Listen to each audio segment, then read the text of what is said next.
নমস্কার, আমি সঞ্চিতা। আর আজ আমি আপনাদের নিয়ে চলে এসেছি উত্তর কলকাতার একদম মনোমুগ্ধকর ও শান্ত এক জায়গায়, পরেশনাথ জৈন মন্দিরে। কলকাতার বুকে এত সুন্দর মার্বেলের কারুকার্য, রঙিন কাঁচের নকশা আর শান্ত পরিবেশ এক কথায় অসাধারণ। মন্দিরের বাইরের স্থাপত্যটি যত না সুন্দর, ভেতরেরটা আরো সুন্দর। সাদা মার্বেল, সূক্ষ্ম ডিজাইন পুরো জায়গাটাকে আরো আকর্ষণীয় করে তুলেছে। এখানে ঢুকলেই একটা শান্ত পবিত্র অনুভূতি হয়। মন্দিরে ঢোকার আগে জুতো খুলে রাখতে হয়। এছাড়াও মন্দিরের গর্ভগৃহে কোনো রকম ফটোগ্রাফি ভিডিওগ্রাফি নিষিদ্ধ রয়েছে। এই মন্দিরে এলে আপনারা 4টি মন্দির একসঙ্গে ঘুরে দেখতে পারেন।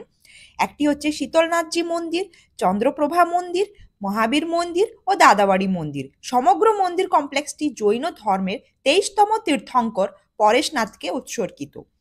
এটি কলকাতার অন্যতম বিখ্যাত এবং গুরুত্বপূর্ণ জৈন মন্দির। সারা বছর ধরেই ভক্ত জৈন সম্প্রদায়ের মানুষ, বিদেশি পর্যটক, দর্শনার্থীরা এবং অন্যান্য ধর্মাবলম্বী তীর্থযাত্রীরা দূর দূরান্ত থেকে মন্দির প্রাঙ্গণে আসেন।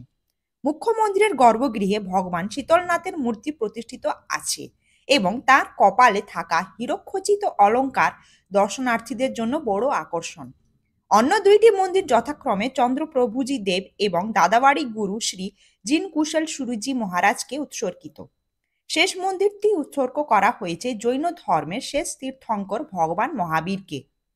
এছাড়াও মন্দির কমপ্লেক্সে দুটি জলাশয় রয়েছে, যেখানে নানান রঙের মাছ এবং কচ্ছপ দেখতে পেয়ে যাবেন। এবার যদি বলি লোকেশনটি, তো লোকেশনটি হচ্ছে 36 বদ্রীদাস টেম্পল স্ট্রিট, মানিকতলা, খান্না। আপনারা হাতিবাগান অথবা শ্যামবাজার থেকে খুব সহজেই এখান পর্যন্ত আসতে পারবেন। নিয়ারেস্ট বাস স্ট্যান্ড হচ্ছে গৌরীবাড়ি বাস স্ট্যান্ড অথবা সাহিত্য পরিষদ থেকে নেমে খুব সহজেই পায়ে হেঁটে মন্দির পর্যন্ত আসতে পারবেন। তাহলে আর দেরি না করে চলে আসুন এই মন্দিরটিকে ঘুরে দেখতে।